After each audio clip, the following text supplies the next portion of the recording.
Okay, here is problem 1-114, parts A and D on homework 131. And in these problems, they're going to want us to solve the equations below for x if possible. Okay, so on this one here in A, I have a fraction set equal to a fraction, and what that means to me is that we're going to be cross multiplying. Okay, so the first thing I'm going to do is rewrite this so it's 3x minus 1 over 4 set equal to a negative 5 over 11. And I just do that because a lot of people will get confused when they see a negative 5 over 11 and think it's negative 5 over negative 11. It's not, and so it's nice to choose just one of those numbers, and in this case I'm choosing the 5 to be the negative one and to hold the negative.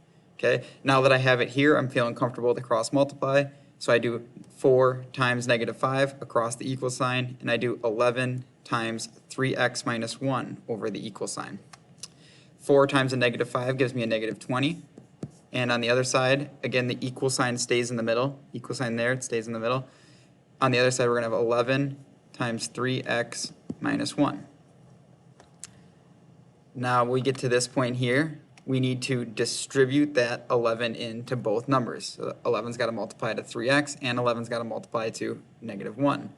So I get negative 20 equals 33x minus 11. And now it looks like something I'm more comfortable solving. I can add 11 to both sides. 11 plus a negative 20 gives me a negative 9. And I still have 33x on this side. Last thing I need to do, divide both sides by 33. Boom, that goes away. I get negative 9 over 33 equals x. One last thing to do is to just reduce this fraction, and I can reduce it by dividing the top and the bottom by 3. Both numbers, 3 goes into both numbers, and so that will be how I'm going to reduce it, and I end up getting negative 3 over 11 equals x, and that would be my answer for part A here. Okay, going on to part D. We have, again, trying to solve this equation for x. Now, we have 3x over 4 plus 2 equals 4x minus 1.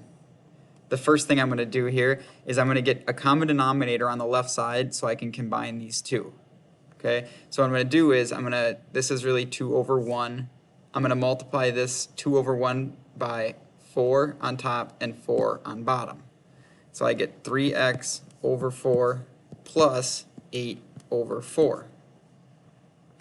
Okay, and what I'm going to do to the right side is I'm going to put it as 4x minus 1 over 1 because I'm allowed to do that. Because you can divide anything by 1 and it stays the same, it stays itself.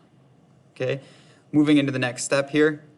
Now that we have a common denominator, we're allowed to add, and so this is 3x plus 8 over 4 equals 4x minus 1 over 1.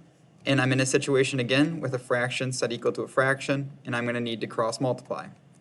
So 1 multiplies to this thing, 4 multiplies across the equal sign to this. So 4 times 4x minus 1, 1 times 3x plus 8. 1 times that mess on top is still going to be 3x plus 8 because 1 doesn't change anything. The equal sign stays again. And then I have 4 times 4x minus 1. Again, I'm going to need to distribute that 4 into both numbers. So I have 3x plus 8 equals 16x minus 4. And then lastly, we're going to move things around. We're going to get x's on one side, and we're going to get non-x's or just constants on the other. And so I'm going to subtract 3x on both sides. That gives me 8 equals 13x minus 4. And then I'm going to add 4 to both sides. That gives me 12 equals 13x. And then lastly, but not leastly, we need to divide both sides by 13 to get x by itself. And my answer is x equals 12 over 13. So that one is long-winded. It's a reason that it's D, it's the last one, because it's supposed to be the most challenging. And hopefully you can follow my steps here as I work through it.